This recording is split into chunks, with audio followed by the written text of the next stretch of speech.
Hey, Dan, Yes, Jessica? you want to do a podcast? Okay. Whoa, whoa. And I wish I was Michael J. Fox. I visit the past, then come back to the future. Clean up my act. So, Jessica, are Yes. you ready to visit the past? As long as we can go back to the future after. We absolutely can. We're going to the future time, the past time of the year 2000 AD to talk about at least the second or third greatest Christian punk song about Back to the Future, Hello McFly by Relient Man. K. Only the second or third greatest? It doesn't even get top billing? I know of three, which we'll get to later. Wow. So it's got to be in the top three. Oh, man. But I'm not. I can't decide. Where have I been that I've been missing? I've just been sleeping on all of this great Christian Back to the Future content. You have been, but we're here to set that right.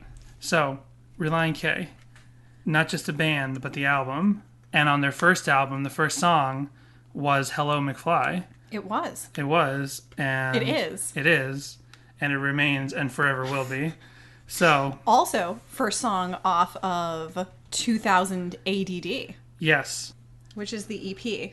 Yes, which I own a copy of.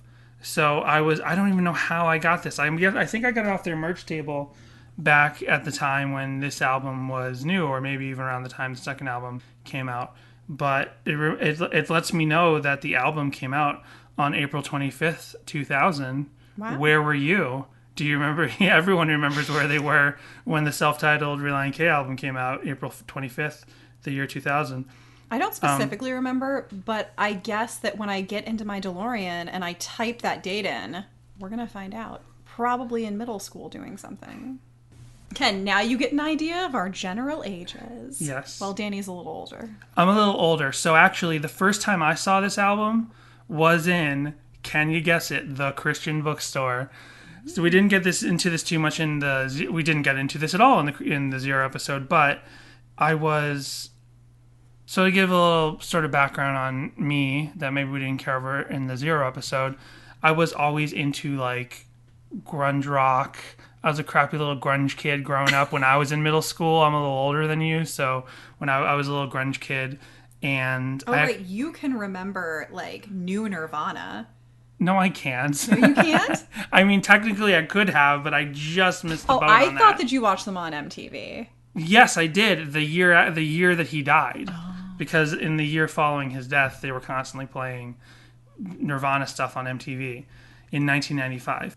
So, when I was growing up as a kid in middle school, I was into grunge MTV stuff. Eventually, I discovered MXPX, and you would think from all of this I was only into Christian music, but the fact was my parents were not terribly like strict about music, so I was actually starting to get into like pop punk, skate punk, really getting into ska music, like like horribly so. Like it'll be a reference point for me constantly. I've never let ska die. Danny's a big In ska our fan. home. Our Yeah. home, ska's been alive forever. So eventually, and the thing was, I was raised Christian. I was raised in a Christian home. We weren't like the strictest Christian family, but to me, a Christian bookstore was just an extra record store, especially when I was in like high school and middle school, because that was prime time for having all of this like Christian punk. So I could go to the regular record store, Tower Records or whatever, and I could get like, Godless Heathen skate punk. Wow. And then I could go to the Christian bookstore and I'd be like, hey, what looks like, it isn't worship music. And I saw this cover where these, young fellows were jumping over the hurdles. I'm like, that looks young, that looks hip, that looks like what I'm into. So that's how I discovered Relient K, and I listened on the little listening station there. And I recently remembered the first time I would have seen Relient K live. I have to dig to figure this out in the future. I think it was like a tour with the Supertones or something. And Relient K didn't make it. to that tour. They didn't make it to Boston that night somehow, some way. I don't know if they canceled that they had to cancel that section of the tour. They just didn't make it. They just didn't make it to Boston that night. But I bought this record like off of the shelf at the Christian bookstore, just based off of the fact that it looked, like sort of pop punk type stuff. I was already, I was listening to Tooth and Nail type things. I was listening to Fat Records, and so I got this, and yeah, right off the bat, Hello McFly. I'm like, hey, they're referencing awesome movies, awesome timeless movies that everyone will always love and that nobody can criticize. It's great.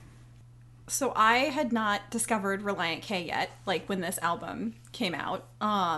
Although I think around this time I did buy a different track themed album.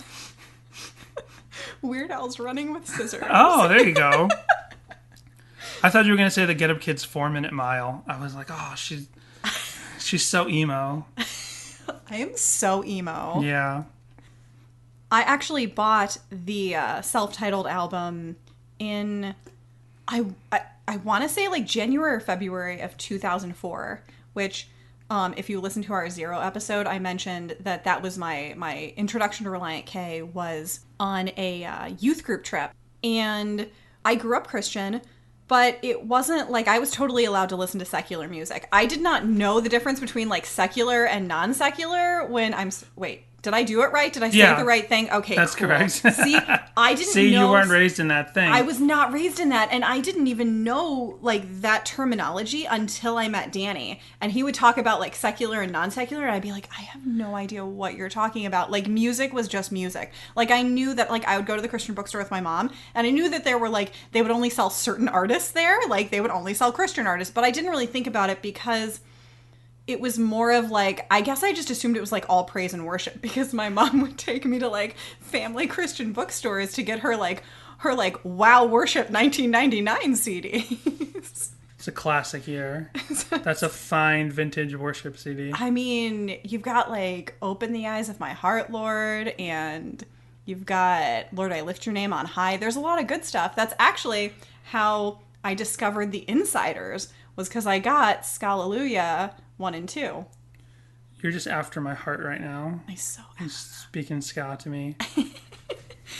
But this is a Relient K podcast, so all things lead back to ska. That's what we'll ultimately learn on this podcast. They do have a song about Five Iron Frenzy. So yeah, I was probably like 16 at the time, maybe 17, and I went to the Virgin Megastore and looked up Relient K, and this was the only album that they had. But by now, this was like 2004, so it was pre so it was like Anatomy of Tongue in Cheek and Two Lefts Don't Make a Right, but Three Do were already out. So I got the self-titled album, and I remember being like, I didn't know, so because I had listened to the album on a bus, I didn't know the names of any of the songs. Like, I just asked, like, the youth pastor who it was, and they were like, Relient K. So I just knew to look for Relient K. And I remember being kind of bummed that they didn't have it, but loving, like, the album anyway. Like, they had I loved it because I'm like, they talk about Back to the Future and Nancy Drew and, like, things that I love. And there's, like, Charles in Charge, which I've vaguely heard of, but I like the 80s, so I'm down. So many references. That's what I always used to, and that's one of the reasons why I actually really like Relient K, and I know our nostalgia is for those first 4 and 5 albums. Absolutely. Is that I've always loved bands that have, like, high concept songs. Yes, you do. That's what I really like the most. Yes, you do. So, like, some of my favorite bands have been, like, some of those bands. Exactly. Like, They Might Be Giants. They Might Be Giants is a big one. MXPX has some high concept songs where they also have some more, like, universal, sort of ethereal concept songs. And then I guess the thing is the difference. Five Iron Frenzy. Five Iron Frenzy have a lot of high concept songs. You know so much about music, and you pretend that you don't. I know so much about you. That's another thing, though, is that so even though I played different instruments growing up, there wasn't like a really big emphasis on music in my household. It was like my dad's a big like jazz guy, specifically smooth jazz. So I listened to a lot of smooth jazz growing up. Like my my second ever live concert that I went to was Kenny G, and I was stoked because I listened to like Kenny G and Boney James and like all of those smooth jazz guys with my dad, and then my mom would just listen to like oldies and praise and worship, I guess.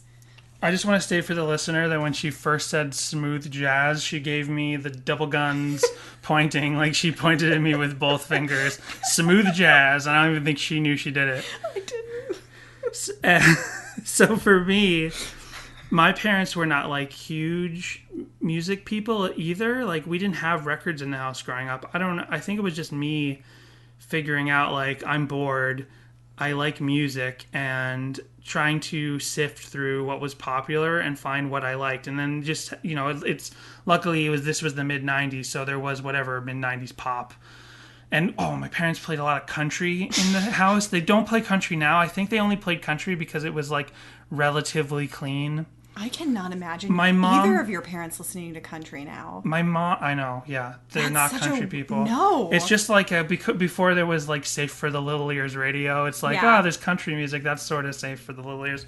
But yeah, we never like... 90s, country was big in the 90s. Like Achy Breaky Heart and stuff. Like that was... Oh my gosh. So this is weird, completely off topic story. So my grandmother used to smoke a very specific type of cigarette. And don't smoke, kids. So my grandmother smoked these specific cigarettes, and they came with, like, one of the promotions they were doing were these collectible cards that were like music of each decade. Like each era's sort of music. So it was like 40s was swing and 50s was like rock and roll. And then I don't remember what 60s were, but it was like 70s. They had sort of like classic rock kind of thing going on. And when I got to 90s, it was country.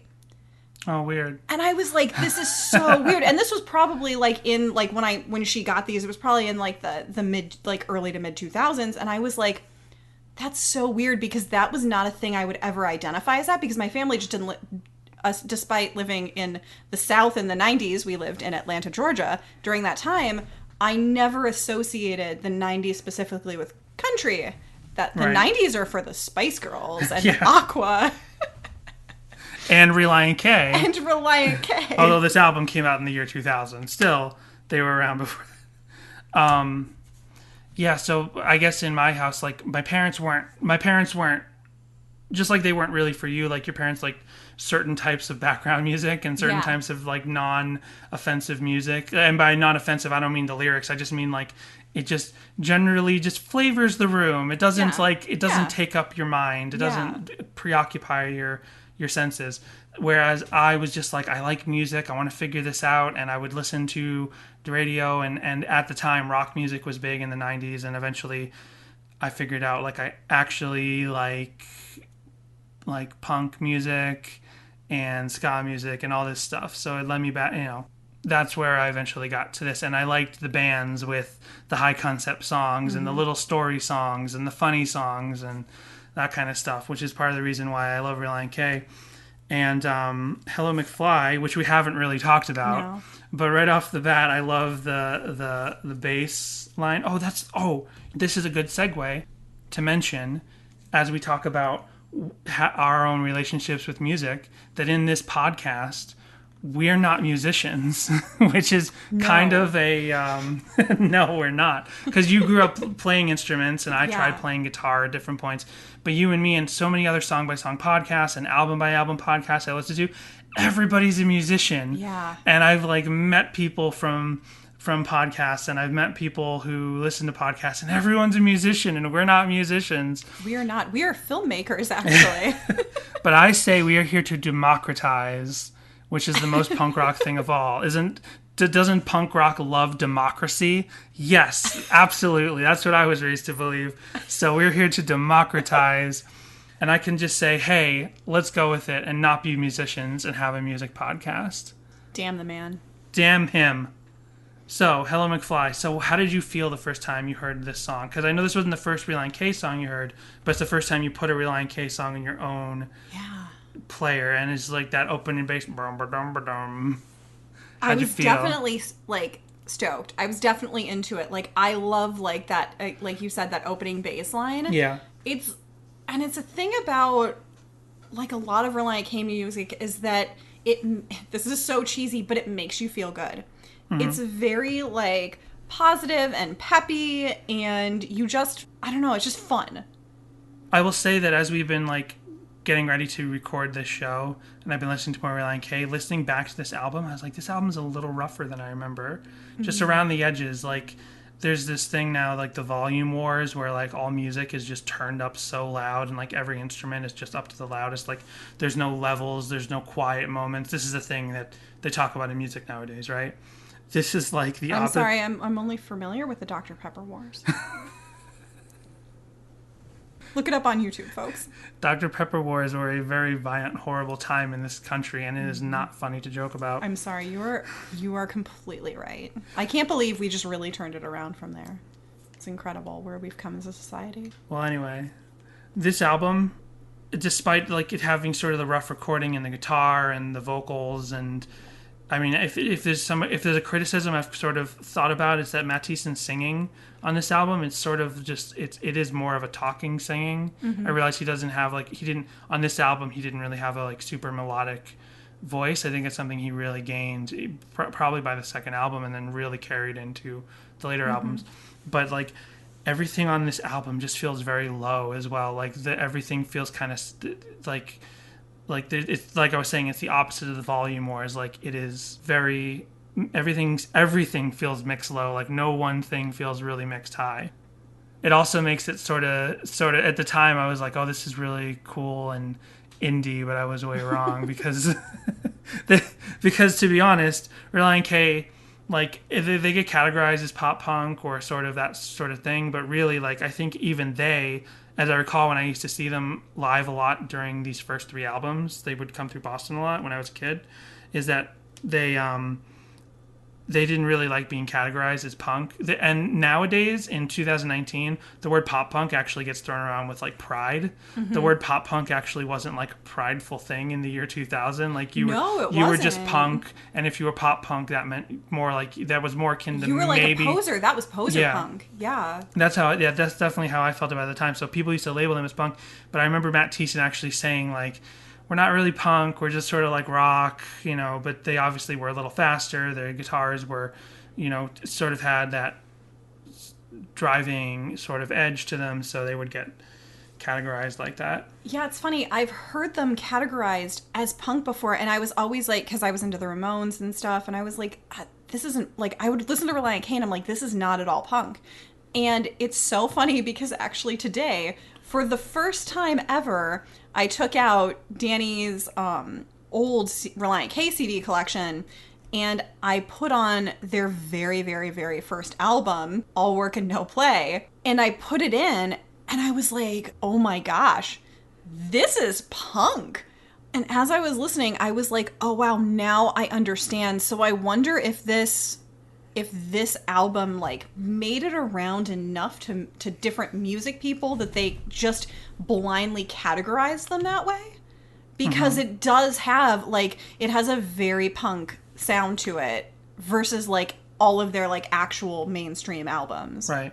I mean, I think in general, anything that's, like, faster and has sort of driving guitars, like, you know, Ramones, what starts as Ramones style guitars just sort of gets labeled as punk. But, like, it's like Chuck E. Cheese commercials have that stuff, you know. It's not really, they're not even trying to be punk. So many bands do that kind of guitar, and they're not trying to be punk. They're just like, yeah, we'll put a little punk-ish guitar in this. So I think that's sort of where Relient K was, is like, no, we're just going to be, I almost sort of see Relient K more akin, it's like more akin to, like, a Weezer band, you know what I mean? Like, I actually think of Weezer as sort of like a pop punk-esque thing when I originally learned about them when they were just the Blue album, but they're not really a pop punk band. But you could say, almost the way some bands like the Lemonheads are labeled as, like, pop punk, or the Goo Goo Dolls early stuff was labeled as, like, pop punk. I know, but I'm not even kidding. Sorry, I've been making She's making cringy a faces. So I guess we should talk a little bit more about this song, and since you know, It rocks. I think we can all agree to that. We can all agree that it rocks. I love this song. This is one of my favorite songs off this album. I definitely am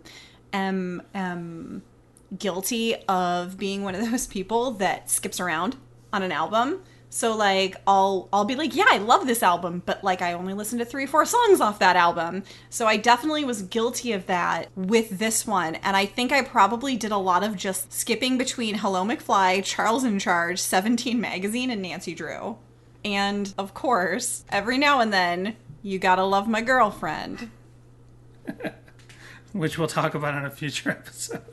But as far as, comparing it to that song, comparing it to Marilyn Manson Ain't My Girlfriend, which we will talk about in the future, I was listening to this song and I'm actually like, this is kind of a perfect song in terms of like how Relient K eventually had a lot more popularity and fame by, you know, the next 4, in, you know, each album, and they had more mainstream popularity. Because when I listened to this song, I'm like, this is a really great kickoff song, because it's not kickoff from the other album, but it's a great song to start the album for a number of reasons, because like that bass line's great, the hook is amazing, it's just fun, but also like the message in this song, especially compared to Marilyn Manson Ain't My Girlfriend, which was, you know, Marilyn Manson Ain't My Girlfriend was the single, and it was the song that was also on the demo All Work and No Play. But Hello McFly is like a better opening, because if anything, it's sort of the message, the Christian message is a little less accusatory, Yes, which is something that's a lot. I was going to say the exact same thing. Yeah.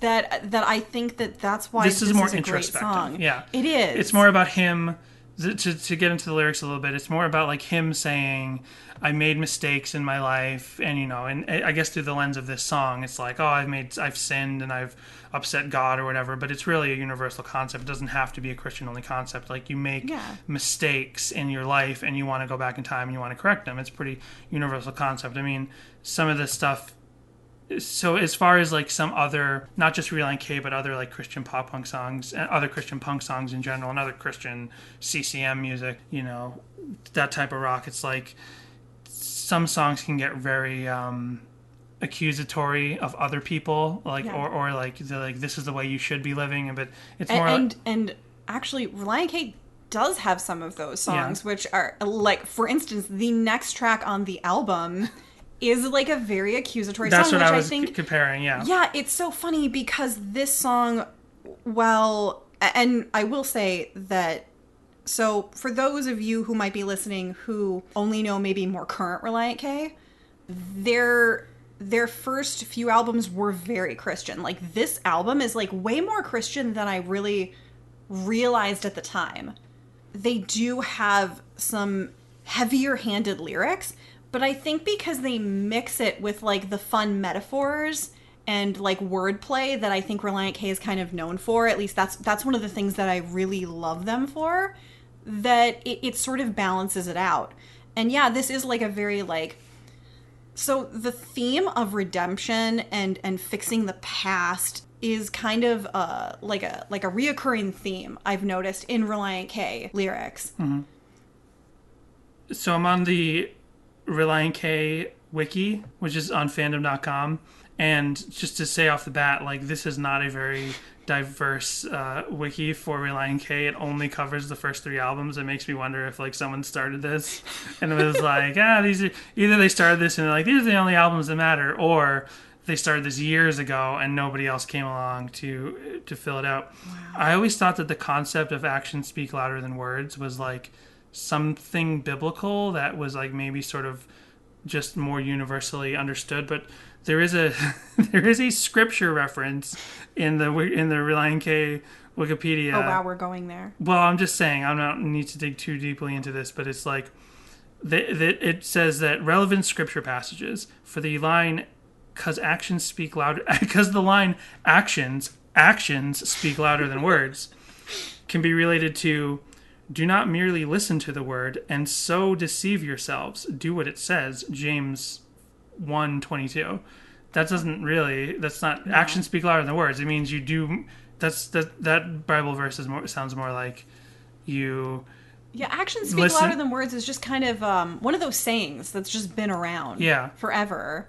That's why I think this is a good like universal message of the song.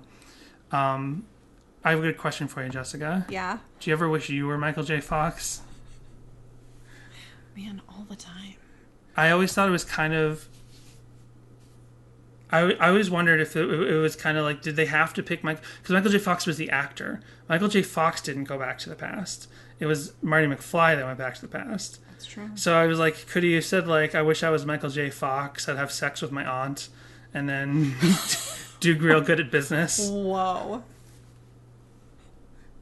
But he didn't do real good at business, Danny. I think that was part of one of the issues. You know what movie I'm talking about, right? Back to the Future? No. What's it called? Is it The Sweet Smell of Success? Yes, The Secret of My Success, 1987. Oh, you got me. I haven't seen it. No, I have. I saw it like on TV years and years ago, but there's like a premise, I think, where he like accidentally sleeps with his like aunt, who I assume is not a blood-related No, aunt. what year did that come out? 87.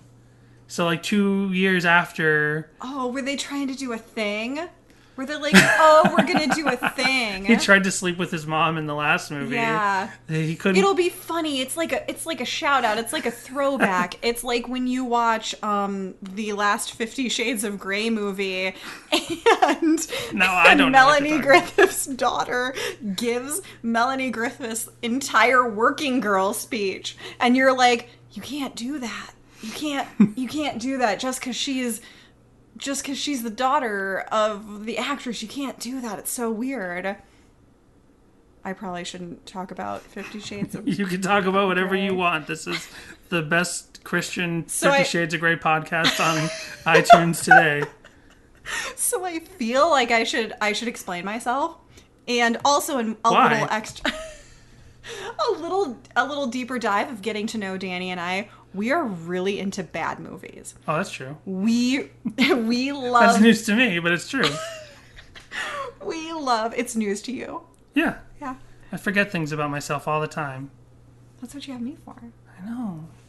So we love like bad movies, and I specifically went to see 50 Shades of Grey, not having read the books or anything, just to see the movies, and it's not a great franchise. You know, you're telling me that it was a horrible movie, but actions speak louder than words, and you went to see it. Oh man, you got me. You got me. Secret 50 Shades of Grey stan over here. What were we talking about? We're talking about the lyrics to the song Hello McFly. You're right. Was there anything else from the lyrics that is your favorite, or anything you want to talk about from them? Well, I love that. I'm on the wiki page, and I love that in the description it says that the song is 2 minutes and 49 seconds in length and makes numerous references to the film trilogy Back to the Future, as the title implies. But like, there's like 2 lines about Back to the Future in the whole song. That is true. I didn't even bother. I'm not even going to bother going to it, but it's the exact same thing on the genius.com. And website. Marty McFly does not go back to the future and clean up his act. No, he goes. Storyteller does. He waits 2 more movies, and then he returns to the future to clean up his present. Yeah. Yeah, Yeah. yeah. But we all know from Endgame that Back to the Future is bullshit. So Wow. So Do you want to get into Shoestring and all of the other time travel theories? we had Let's talk about it. We had so many conversations after So many Avengers Endgame. conversations. I was like, no, time travel works this way, and she's like, no, time travel works that way. Listen, I just need Cap and Peggy to be together in every timeline. It's my OTP. I need it to happen. And then I suggested this idea that because it's parallel universe time travel, that the Captain America we see at the very end of the movie is technically a nearly identical Captain America from the neighboring timeline who also experienced the events of Endgame. And she's like, no, how dare you? They are the same Captain America. How would he even come back? He didn't have the Pym particles. I mean, I guess in his timeline, He could get Pym he particles. could get Pym particles. No, I need them to be get together in every timeline, and I won't accept anything else. So I went ahead and tried to look for interesting things online about this, and I guess we'll get a little better at this in the future. I tried looking for like blog posts and I don't know if you'd call them blogs in the year 2000, but like, discussion boards about the song and stuff, which I definitely remember from the time, but couldn't find them nowadays. I did find some online covers and some interesting YouTube videos, which I hope you like. I don't know how many of them are good for an audio podcast, but I just sent you a Relient K cover that is on SoundCloud. Okay. If you want to go ahead and play that. I'm excited. I have been looking forward to. I've been looking forward to this.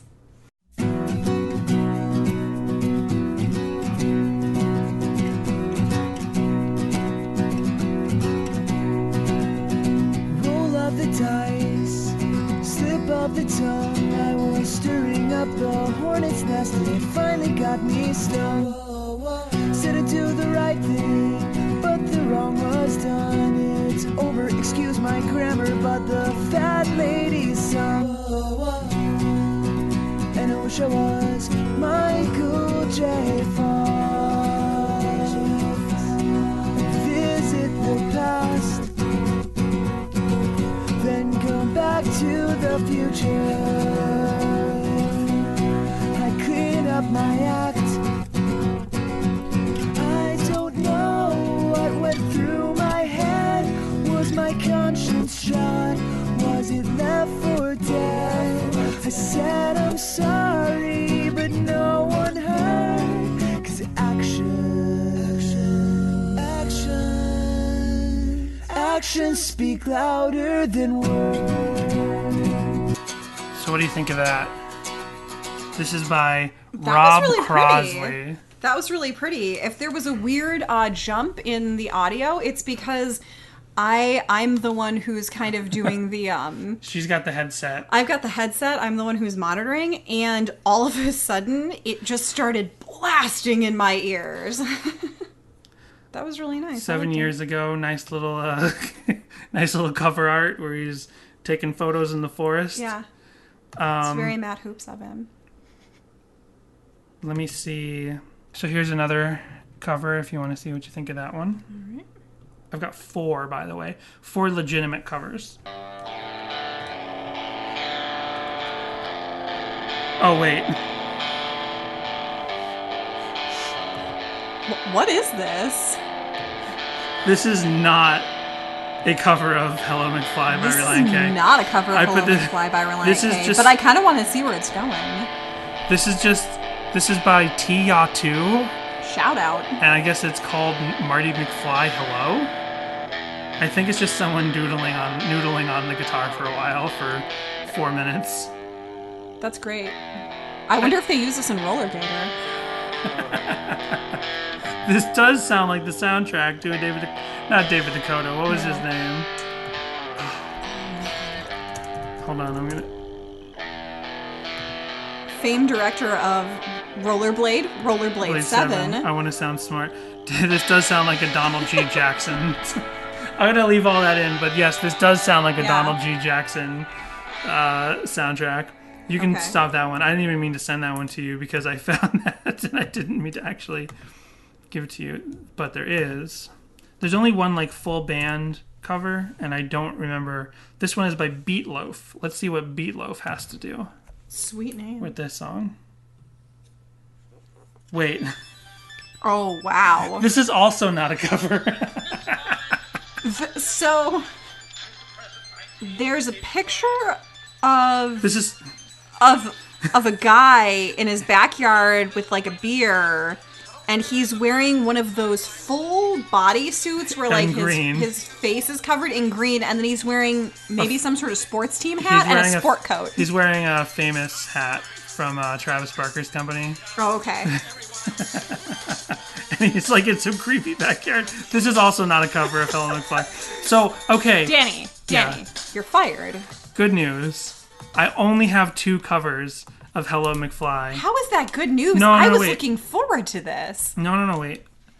You know, I I'm was not a promised professional. more covers. I'm not a professional.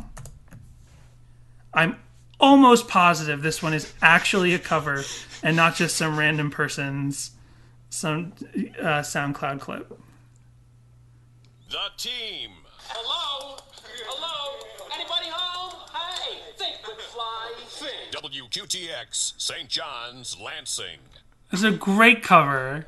That's the best cover of Hello McFly I've heard all day. Some other garbage is playing now. You could But it was timed so perfectly for your for my car crash. yeah. So there's a lot of stuff on SoundCloud called Hello McFly, but only one of them is actually a cover. Now, are you going to believe me or not? We're going to move to Bandcamp, and here's an actual cover. Fool me once, Danny.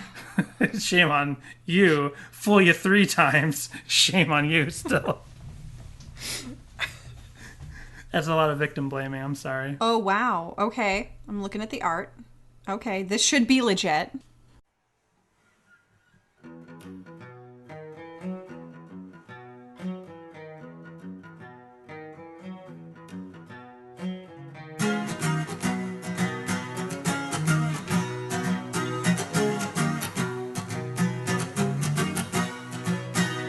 Roll of the dice, slip of the tongue. I was stirring up the hornet's nest and finally got me stung. Whoa, whoa, said I do the right thing, but the wrong was done. It's over, excuse my grammar, but the fat lady sung. Whoa, whoa, and I wish I was Michael J. Fox. Michael J. Fox. I visit the past. What do you think? It's okay. Little off key, not as pretty as that first Not as legitimate one pretty that I as the sent you. first one, yeah. Not as but good as that's, the harmonizing was good. That was nice. It was. You're just too nice. They did their best, but it's. They did. I was actually so the album art for this on Bandcamp Is the art for our podcast? No, it's not. It should be. Sure. It's a parody of the self-titled album, but with, I guess there's 4 guys, which I didn't get out of there. I was like waiting for all of them, but yeah, for sure. Princes of the Sun. Princes of the Sun. Now on Bandcamp. From the there. one looks a little like you. Are you sure this isn't your band? You know what? Where was I in The guy over- 2013? Yeah, the guy over, I don't know, who is that? Dave Douglas? I'm not sure. Where's the actual one? Where's the real cover we got here? Real cover. Yeah, I think that's Dave Douglas. Well, that's Relient K as interpreted by Princes of the Sun. And now I think I saved the best for last. Okay. This is Remy Felsch. Remy Felsch. Okay. With his album Relient K Covers spelled with a K. Nice. I love it. And he's from Boston, Massachusetts. I love it when you change things for alliteration, especially when it's like a tattoo parlor, because it really makes me feel like you're going to do a great job.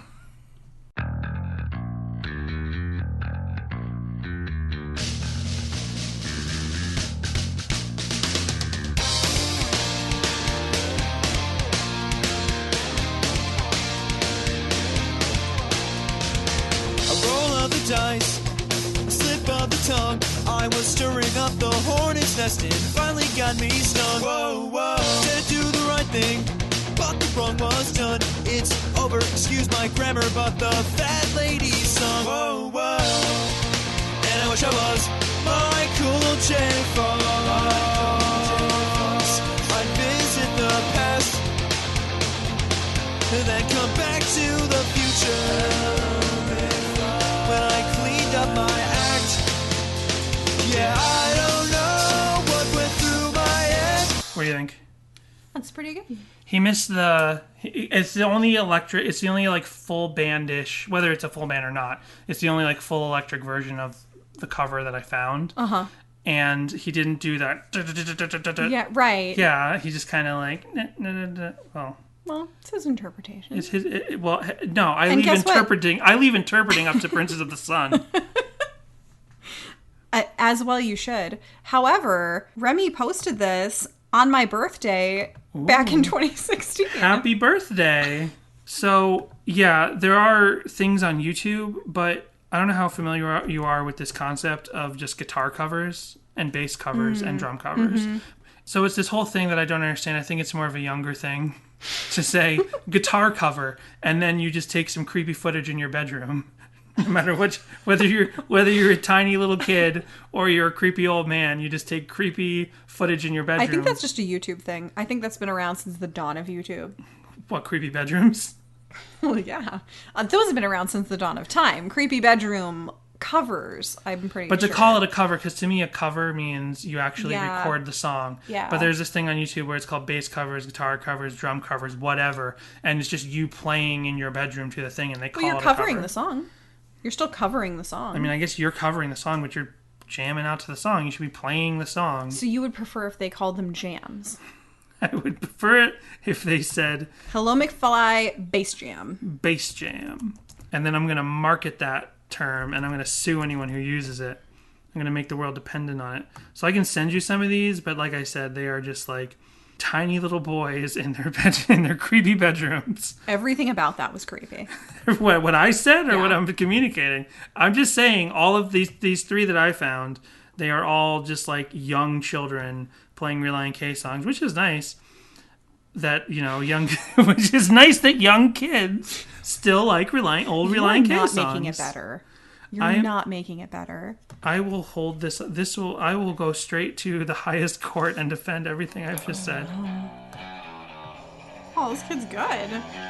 Was he like 9? Oh, he's like bopping around.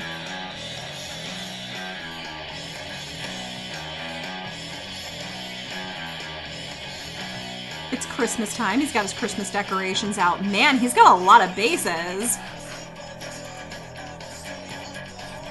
He must be a professional. Right? Oops, just- Seriously, this kid has 3 basses hanging from his wall, plus the one he's playing, and then an acoustic guitar next to him. And also, like, a bunch of really cutesy country style, Christmas decorations. Maybe one of his parents is a musician. Not that I don't think he could buy all this with his paper route or whatever. Maybe he can't. I don't know. He could be a very entrepreneurial young man. I sent you one. There's 3, but I sent you one more just because I love this next creepy bedroom. Yeah, this bedroom is really creepy. He's got a Gods of War poster on his wall. He's wearing a Luigi hat. He's got like a pressboard wall, and he's been like writing on his door with a marker.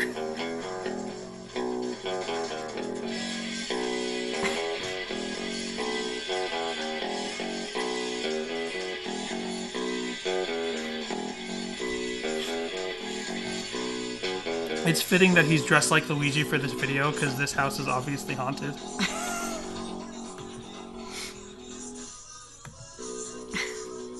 So Jessica, when you listen to this song, do you think to yourself, this song needs like a dance interpretation, like some sort of visual...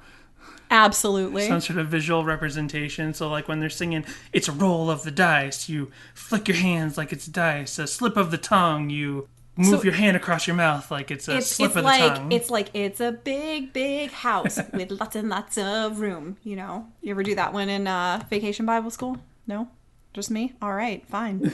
I think I know what you're referring. Oh,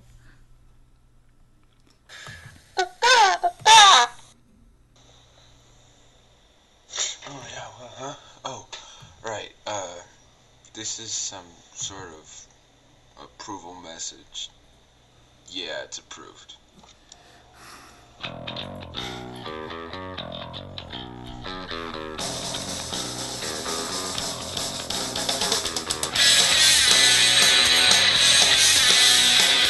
You turn the channel. That's just a song. April's Jessica- not into it.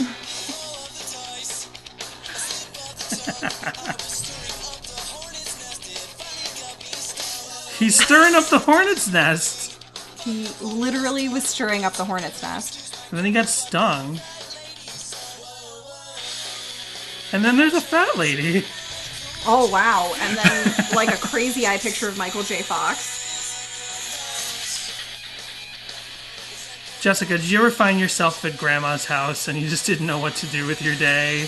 And you're like, hey, she's got a computer. She's got a webcam. We can fill the time somehow. And would you please stop looking at his shirt? This is 100% some nonsense I would have done with my friends in high school. Because being the young, aspiring filmmaker I of course, always had a camcorder strapped to my hand and was always making videos of some kind. And this was before YouTube. Well, I guess YouTube was there, but it was not what it is now. And so thank goodness I did not know that you could upload something like that to the internet, because that would just... my future would have been much different, maybe. I don't know. You'd be in a Spice Girls podcast sometime. Oh, man, that'd be great. So then... Wait, Danny. Yeah. So I do have to... I'm sorry, I have to interrupt you. Oddly, this video, which I was looking at it and I was like, man, I wonder if this has to be from like 2005. It's from 2006, but it was also uploaded on my birthday in 2006. What is happening? I don't know. I think this song is somehow like convergent upon your birth. Oh man. Also on YouTube, there's just a ton. There have got to be at least 8 music videos that people have edited together from footage of Back to the Future in varying degrees of success, or not. Like some just basically just plop down whole scenes and cut them occasionally. Right. They're all the same. But if you ever wanted to know the story behind one of those videos, like if you ever watched, like really there's a bunch of them, and you watch one of those Hello McFly AMVs set to Back to the Future, right, and you're like, who makes these? Yeah. You can watch this video that I just sent you. It's only a minute long. Oh, okay. Tonight, to start things off, We're in a church with a bunch of teens. Well, actually, Dan, come on up. We can't show you his art tonight because he forgot to bring me a format we can put on the screen. But come on up.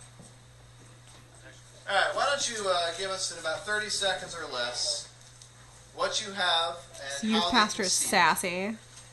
Well, I have You can hold the mic. I don't want to hold it for you. well, I have a music video called "Hello McFly," song by Relient K, and footage from Back to the Future. And if you want to see, you can go on to YouTube under the name Harvey Back the Beatles, and look that's my channel name. Or if you want, you can look on my iPod later on. This kid's favorite director is Quentin Tarantino. Thanks for clapping with that. He has modeled himself after Quentin He Tarantino. looks like Quentin Tarantino.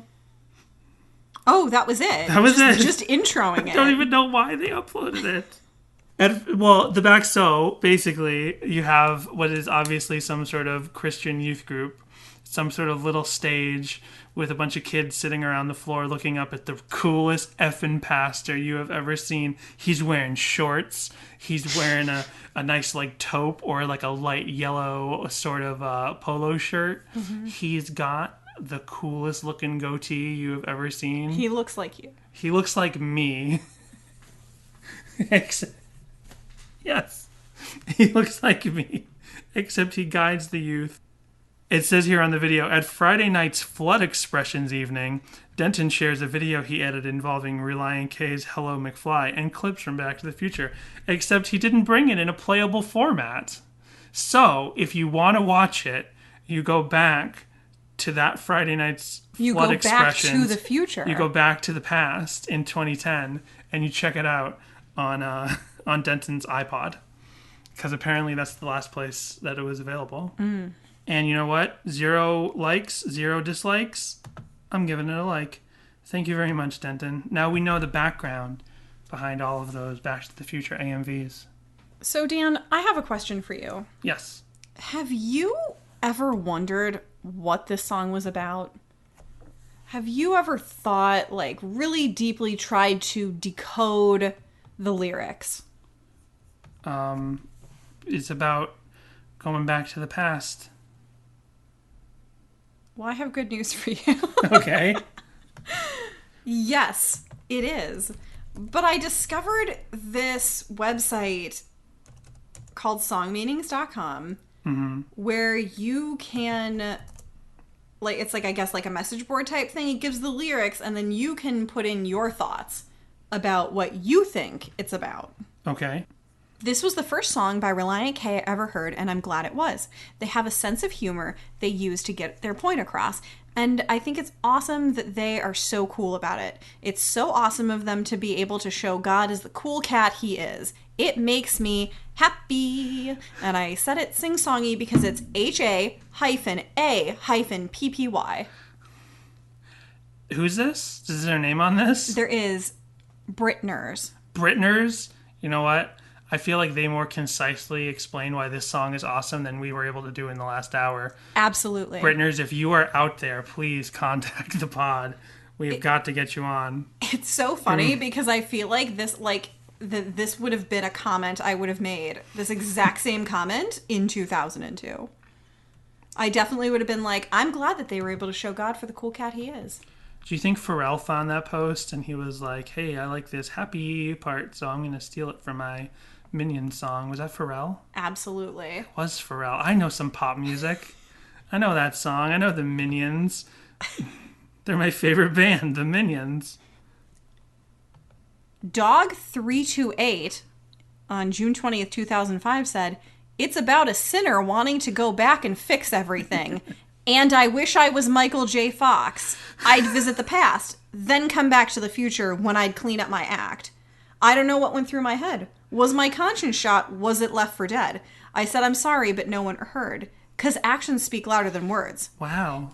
And everyone remembers actions, and then words barely mean anything. And then after he made God angry, he still forgave him. I think I made God angry. Whoa, yeah, I'm pronouns. sure that he's irate. I don't know where we are anymore. Hold on, what? I just hope my remorse was not too little too late. This is beautiful. He should have written this song. I gave him my track record. He gave me a clean slate. I'm forgiven and I'm living with no sin on my plate. Whoa. That's amazing. Wait a second. These are his words? he should sue Relient K. I feel like, oh my God. I love that, like, the lyrics are posted above the thing. Like, it gives the like the lyrics. Copy and paste he the just lyrics. copied and pasted with like a little tidbit in there. He just had all he had to do was copy it over in his own handwriting, which goes back to "Hello, McFly." What am I going to hand in your work? I don't put my it's in my hand. You remember that classic line from Back to the Future? "Hello, McFly. Remember, I got to do my homework. You got to do your homework so I can copy it." Yep. So I'd like to actually read you what the band had to say, what they say that it's about. Okay. It's about how Relient K have been forgiven for their sins, yet they'd like to visit the past and go back to the future and clean up their act. It's really clever how they use the idea of Michael J. Fox and Back to the Future to get a Christian message across for themselves. And I said that was from the band because in 2007 it was posted by user Matthew15. Could have been either Thiessen or Hoops. It could have been both of them.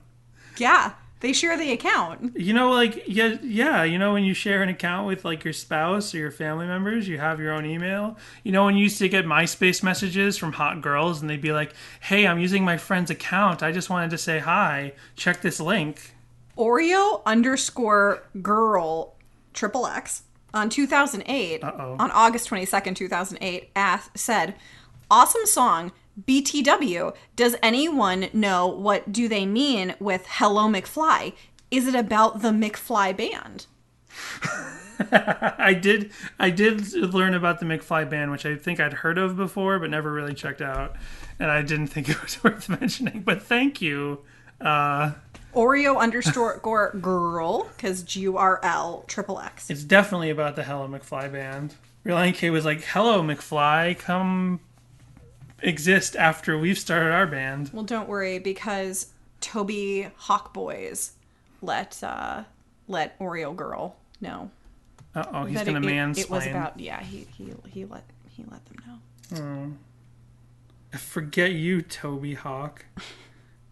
One other thing I wrote down, but I don't know if we need to get into it, is this is in the top 3 Christian punk songs about Back to the Future, because there is also 1985 by the Huntingtons, and there is 1985 by Roper, which is the later project, although actually the later project of Five Iron Frenzy is Five Iron Frenzy. They're back together now. But the lead singer of Five Iron Frenzy had There are 2 other songs called 1985 that are not by Bowling for Soup. Bowling for Soup. That's funny you mention that. So the band Roper, which was the lead singer of Five Iron Frenzy after Five Iron Frenzy broke up in the early 2000s, right? They start touring, but they're really tiny shows. And I go to see a Roper show when they come through Boston, and there's probably like not even 20 people there. I don't even know if their album was out yet. They only had one album.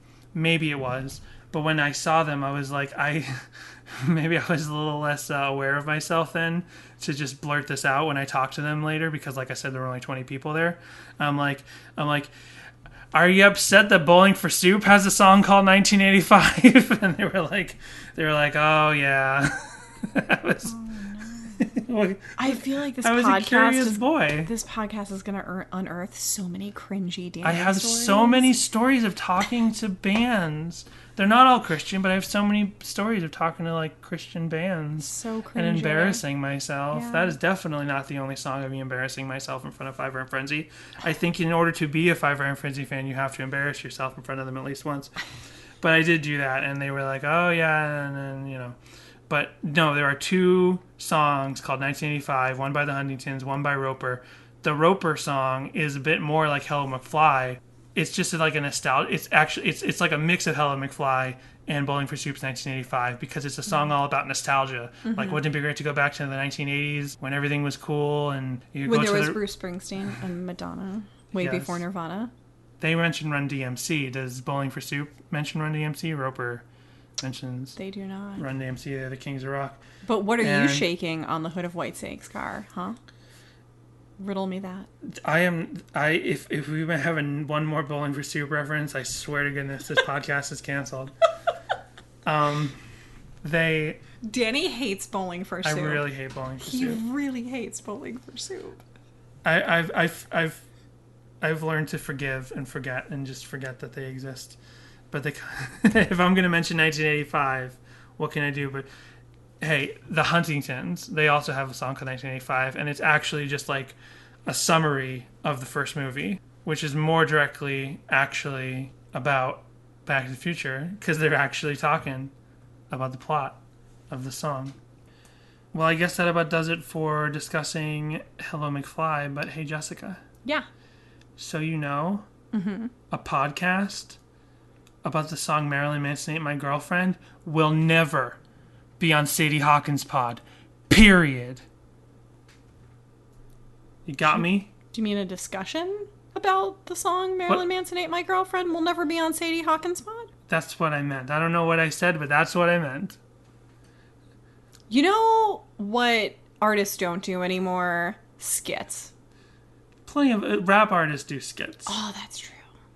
Which might be, since this was Toby Mac, right, who does the little skit at the end, and he's a rapper. He's from DC Talk. Oh, yeah, there you go. That maybe he's like bringing some of that hip hop flair into the first Relient K album. It's like, let's do a little skit. Yeah. Well, they do skits throughout their discography, I think. They do. Yeah. You know what else they don't do in music anymore? You don't have a sweet melodic hardcore pop punk song and then there's like a breakdown section. I don't know if you call it a breakdown, but there's basically like a guitar solo section. They start playing audio clips from movies. Like real heartfelt audio clips from movies. Like from Bronx Tale and Outsiders and shit. They don't do that anymore. They got to start doing that. They even did that in ska songs. They would just like, there'd be a little instrumental section and then you just throw in some audio clips from a movie. But yeah, at the end of this track, which I guess we got to talk about. I think if you want that, you have to go to like EDM now. Yeah. Yeah. House music. EDM is the new punk rock when you think about it. People in their bedroom just making music, Hot doing take. it for themselves. Hot take. Podcasts are also the new punk rock. Everything's the new punk rock. But yeah, at the end of this track, we just talk about it real quick, is the little skit where I've always believed it's Toby Mac calling because he was the founder of Goatee Records and he would be the name. So why would, it would be fun to have him on. But I actually realized now, like, I don't have confirmation. It was always just an assumption, and I don't really like DC Talk, so why would I know? But I like DC Talk. I don't enjoy them. But the point is, there's the little thing at the end, and it's pretty much because it was a CD. Like, that little skit should be at the beginning of the next song. Right. But the thing is, back in the day, you have I don't know what you call them officially, but you had negative seconds in tracks. This, like, you'd have to, put the CD in, sort of look at the time, and you'd see track 1 has ended. Track 2 has begun, and here you have negative seconds building up to the beginning of track 2. But then when you get into the MP3 era, the MP3 apps had to decide what to do with those negative seconds, and typically they would throw them on at the end of the previous track. And I think that's where, and I didn't confirm this, but I think if we put in the Relient K CD, you'd find that skit is probably in the negative seconds of track 2. Why don't we go find out right now? Why don't Fine. we pause the recording? Fine. I feel like with this song that it's on the end of track 1. Like, if you skip to track 2, it's not there. Right. I feel like if you skip to track 2, it starts playing The song immediately. Yeah, it does, but I don't know that I can't confirm that. When I'm talking about the negative second thing, is you would skip to the next track, and it would skip the negative seconds that were programmed into the CD for track 2. It would basically, there's like this buffer of seconds that is technically not a part of track 1, but it's technically not a part of it's technically a part of the next track, but it would skip it if you skip to the song.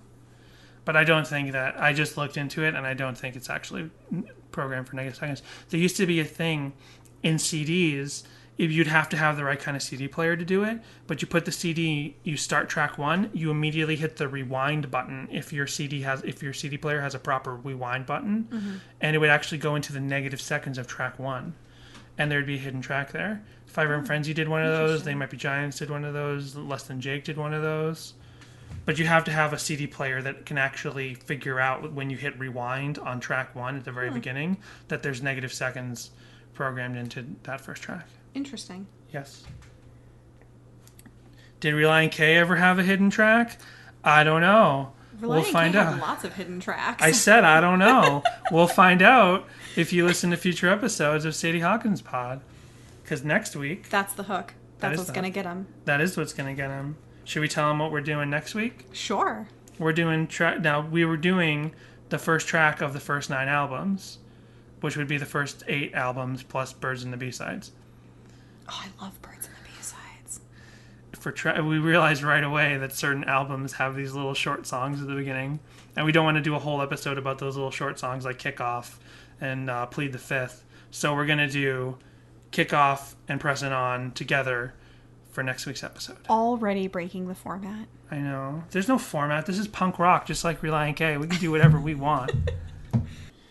Don't forget to check out our Twitter, which is http://www.twitter.com/SadieHawkinsPod. We have an Instagram, which is also Sadie Hawkins Pod. You can send us an email to sadiehawkinspod@gmail.com. And if you want to send us a voicemail that we might play here on the show, you can call 402-95-SADIE. 402? What is that? That's Nebraska. Oh. America's exotic. Exotic. Very exotic. If you're from Nebraska, give us a call. It's a local number. You won't have to pay extra. Yeah, I don't have to worry about those nights and weekends. Because you're completely out of daytime minutes. I guess I'll just have to wait alone till 8 o'clock comes around.